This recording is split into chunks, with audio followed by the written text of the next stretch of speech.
شكرا يا ربي شكرا هديت قلبي شكرا نورت دربي شكرا شكرا يا رب نحمده ونصلي على رسوله الكريم أما بعد সম্মানিত ভিউয়ার্স বৃন্দ, আমাদের এই এশিয়া মহাদেশের মানুষগুলো অর্থাৎ প্রত্যেকটা মুসলিমই খুবই ভালোবাসে প্রচুর পরিমাণ আল্লাহ রাব্বুল আলামিনের ইবাদত করতে। বিশেষ করে নফল ইবাদতগুলোর ব্যাপারে আমাদের এই এশিয়ার মুসলিমরা অনেক অ্যাক্টিভ। প্রিয় ভাইয়েরা, নফল ইবাদতের ব্যাপারে আমাদের একটি বিষয় জানা দরকার যে নফল নামাজ বা নফল সালাত এটা মসজিদের তুলনায় বাসায় আদায় করলে বেশি সওয়াব হয়। কারণ রাসূল সাল্লাল্লাহু আলাইহি সাল্লাম বলেছেন, লা তাজআলু বুয়ুতাকুম মাকাবির, তোমরা তোমাদের ঘরগুলোকে কবরে রূপান্তরিত করিও না। শুধুমাত্র ফরজগুলো মসজিদে আদায় করতে বলেছেন, আর নফল সালাতগুলো বাসায় আদায় করার জন্য তিনি উদ্বুদ্ধ করেছেন। শুধু তাই নয়, রাসূল সাল্লাল্লাহু আলাইহি সাল্লাম অন্য হাদিসে বলেছেন যে নফল সালাতগুলো যদি কেউ বাসায় আদায় করে তাহলে তার প্রত্যেক রাকাতের বিনিময়ে 25 রাকাত সওয়াব দেওয়া হয়। যাই হোক, আমাদের বলার বিষয়টি হলো নফল ইবাদত এটি নফল, আর ফরজ ইবাদত এটি ফরজ। তবে ফরজ ইবাদতকে যদি নফল ইবাদতের সাথে তুলনা করেন, আপনার সারা জীবনের ফরজের একটা রাকাতকে যদি এক পাল্লায় রাখা হয় আর সারা জীবনের সমস্ত নফল সালাতকে যদি এক পাল্লায় রাখা হয়, তাহলে ফরজের এক রাকাতের এক পাল্লাতে যেটা রাখা হলো এক রাকাতকে, সেই পাল্লাটি ভারী হয়ে যাবে। এই জন্য প্রিয় ভাইয়েরা, আমরা যথাসাধ্য চেষ্টা করব বেশি করে ইবাদত করতে। তবে আমরা খেয়াল করব আমাদের ইবাদতগুলো যেন রিয়েল হয়, ইবাদতগুলো যেন সুন্নাহ মোতাবেক হয়। এই তো শাবান মাসের গুরুত্ব আল্লাহ রাব্বুল আলামিনের কাছে অনেক বেশি, এবং রাসূল সাল্লাল্লাহু আলাইহি সাল্লাম এই শাবানে প্রচুর পরিমাণ ইবাদত করতেন। এবং এই শাবানের ভিতর আল্লাহ রাব্বুল আলামিন এমন একটি রাত্র রেখেছেন যেই রাত্রটিকে হাদিসের পরিভাষায় লাইলাতুন নিসফি মিন শাবান বলা হয়। শাবানের 15 তারিখের অর্থাৎ শাবান মাসের অর্ধেকের যে রাত্র, সেটাকে আরবিতে বলা হয় লাইলাতুন নিসফি মিন শাবান। এই একটি রাত্র, এর ব্যাপারে আল্লাহ রাব্বুল আলামিনের পক্ষ থেকে ক্ষমার ঘোষণা রয়েছে। রাসূল সাল্লাল্লাহু আলাইহি সাল্লাম বলেছেন যে আল্লাহ রাব্বুল আলামিন ইন্নাল্লাহা লা ইয়াত্তালিউ ইলা জামিআল খালক, যখন লাইলাতুন নিসফি মিন শাবান হয় তখন আল্লাহ রাব্বুল আলামিন পৃথিবীর মানুষের দিকে উকি দেন। ফায়াগফিরু লি জামিআ খালকিহি, অথবা তিনি সমস্ত সৃষ্টিজীবকে ক্ষমা করেন, ইল্লা লি মুশরিকিন ওয়া মাশাহিন, দুই শ্রেণীর লোক ছাড়া।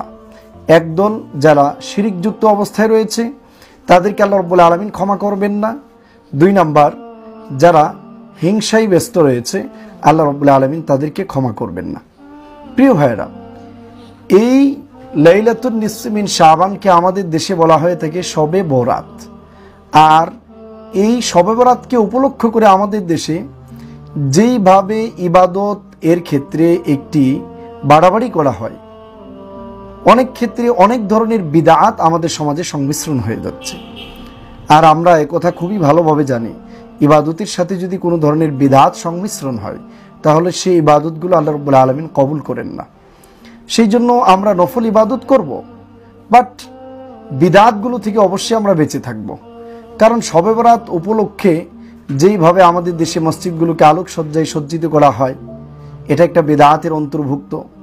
তারপর মাগরিবের পর গোসল করা হয়, গোসল করলে মনে করা হয় যে প্রত্যেকটা ফুটার সাথে পানিগুলো ঝরে পড়বে, পাপগুলো ক্ষমা হয়ে যাবে, ঝরে পড়বে। শুধু তাই নয়, আবার 100 রাকাত করে সালাত আদায় করা হয়।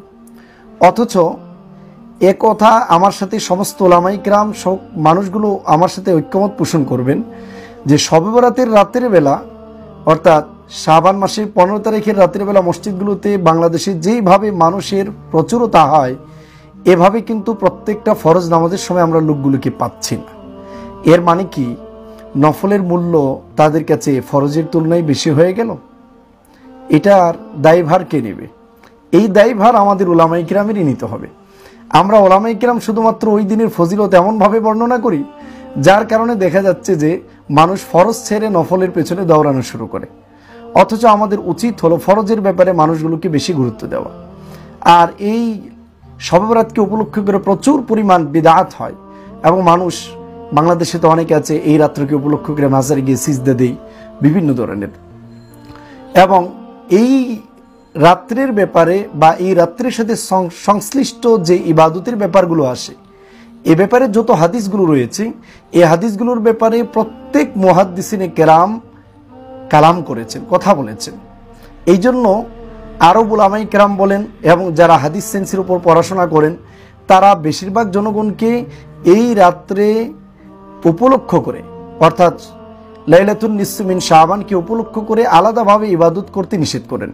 বরং মুহাদ্দিসিন কিরাম যেটা বলে থাকেন, ওনারা বলেন যে আপনি তাহাজ্জুদ পড়লে কন্টিনিউ তাহাজ্জুদ পড়েন, আপনি সিয়াম রাখলে শাবান মাসের বেশিরভাগ সময়গুলোতে সিয়াম রাখেন। কারণ সহিহ সুন্নাহ দ্বারা প্রমাণিত রাসূল সাল্লাল্লাহু আলাইহি ওয়াসাল্লাম শাবানের বেশিরভাগ সময় তিনি সিয়াম রেখেছেন। শুধুমাত্র এই রাত্রকে উপলক্ষ করে রাখতে যাবেন না, কারণ এই রাত্রকে উপলক্ষ করে যে ইবাদতের কথা বলা হয় সে ব্যাপারে যতগুলো হাদিস রয়েছে, সে ব্যাপারে অনেকে বলেছেন যে এই হাদিসগুলোর মানগুলো একেবারেই নিতান্তই দুর্বল। আবার কেউ বলেছেন দাঈফুন জিদ্দান। কারণ হাদিস সায়েন্সের ক্ষেত্রে যদি হাদিসটা যদি নির্ণয় করতে গিয়ে দেখা যায় যে এটা একেবারেই দুর্বল, এক্ষেত্রে উলামায়ে কেরাম আমল করতে অনুদ্বুদ্ধ করেন। আর আসলেও আমরা আমাদের আবেগ প্রবণতাটা খুব বেশি, যা আমাদের মানুষগুলোকে আমরা বুঝাতে চাই না যে পার ডে 5 ওয়াক্ত সলাতের জন্য মুসল্লি বেশি হওয়া প্রয়োজন, কারণ এটা ফরজ। অথচ ফরজ নামাজের জন্য এত মুসল্লি পাওয়া যাচ্ছে না, এই শবে বরাতকে উপলক্ষ করে যতগুলো মুসল্লি পাওয়া যাচ্ছে। দেখবেন সারা রাত্রব্যাপী নামাজ আদায় করে তারপর সকালবেলা নাক ডেকে ঘুমাচ্ছে, ফজরের সালাতও ভালোভাবে পড়ছে না, আবার পরদিন থেকে ফরজ নামাজগুলোই বাদ দিচ্ছে। অথচ এই জাতীয় নফল সালাতের কিন্তু কোনো মূল্য নেই, যেগুলো ক্ষেত্রে ফরজের চাইতে যে নফলের গুরুত্ব বেশি পেয়ে যায়। আর তাছাড়া এটা ইবাদতের ক্ষেত্রে বাড়াবাড়িও বটে যে ফরজ বাদ দিয়ে নফল ইবাদত করার জন্য কে বলেছে? রাসূল সাল্লাল্লাহু আলাইহি সাল্লামের কাছে একজন সাহাবী এসেছিলেন। উনি এসে জিজ্ঞেস করার পর রাসূল তাকে বললেন ইমানের কথা, তারপর সালাতের কথা। উনি জিজ্ঞেস করলেন এই ফরজ সালাত ছাড়া আর কিছু আছে? রাসূল বলেন বাকিগুলো নফল।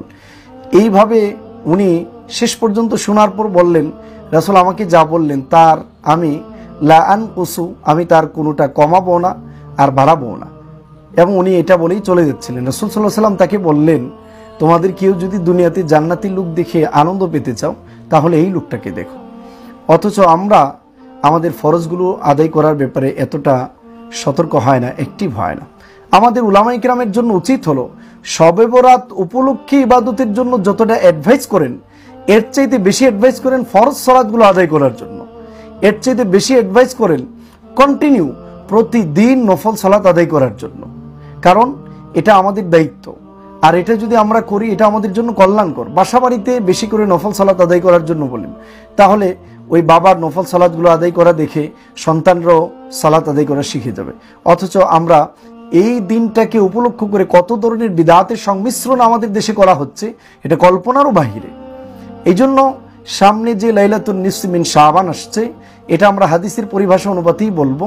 তবে মনে রাখবো এই দিনকে উপলক্ষ করে, এই রাত্রকে উপলক্ষ করে কোনো ধরনের বিদআতগুলো আমরা করতে যাব না, বরং আমরা যেটা করব নর্মাল অন্য দিন যে ইবাদতগুলো করি আমরা সেই দিনও সেই ইবাদতগুলোই করব। আর আমরা খেয়াল রাখবো আমাদের কোনো ক্রমের ফরজ যেন আমাদের থেকে না ছুটে যায়, বরং আমরা প্রত্যেক দিনের ফরজগুলো নিয়মিতভাবে আদায় করার জন্য চেষ্টা করব। আর যে হাদিসটা আমরা আপনাদের সামনে উল্লেখ করেছি, যে হাদিসের মানটা একটু ভালো, সেটা হলো আল্লাহ রাব্বুল আলামিন এই রাত্রে মানুষদেরকে ক্ষমা করেন। আর সেটা হলো দুই শ্রেণীর মানুষ। একটা হলো যাদেরকে আল্লাহ রাব্বুল আলামিন ক্ষমা করবেন না, তারা হলেন দুই শ্রেণীর, মুশরিক আর হলো হিংসুক। সুতরাং মানুষকে অ্যাডভাইস করতে হবে বেশি বেশি করে যে আপনি শিরিক থেকে বেঁচে থাকুন এবং হিংসা থেকে বেঁচে থাকুন। অথচ মানুষ শিরিক আর হিংসাতেই বেশিরভাগ ব্যস্ত হয়েছে। এই জন্য শবে বরাতের চাইতেও আমাদের বেশি গুরুত্ব দেওয়া উচিত শবে কদরকে। অথচ আমরা দেখতে পাই আমাদের এই দেশে শবে কদরের সময় যখন আসে, মানুষ তখন ঈদ মার্কেট, বিজনেস সেগুলো নিয়ে ব্যস্ত থাকে। অথচ শবে কদরের ব্যাপারে আল্লাহ রাব্বুল আলামিন স্পষ্ট বলেছেন, কোরআনুল কারীমে একটি সূরা নাযিল করেছেন, সূরাতুল কদর। এবং রাসূল সাল্লাল্লাহু আলাইহি ওয়াসাল্লাম এই ব্যাপারে অনেক হাদিস বলেছেন, মান কামা লাইলাতুল কদরি ঈমানান ওয়া ইহতিসাবান গুফিরা লাহু মা তাকাদ্দামা মিন যামবি। যে ব্যক্তি কদরের রাত্রিতে ঈমান এবং সওয়াবের নিয়ত সহকারে দাঁড়িয়ে সালাত আদায় করলো, তার জীবনের সমস্ত গুনাহগুলোকে ক্ষমা করে দেবে।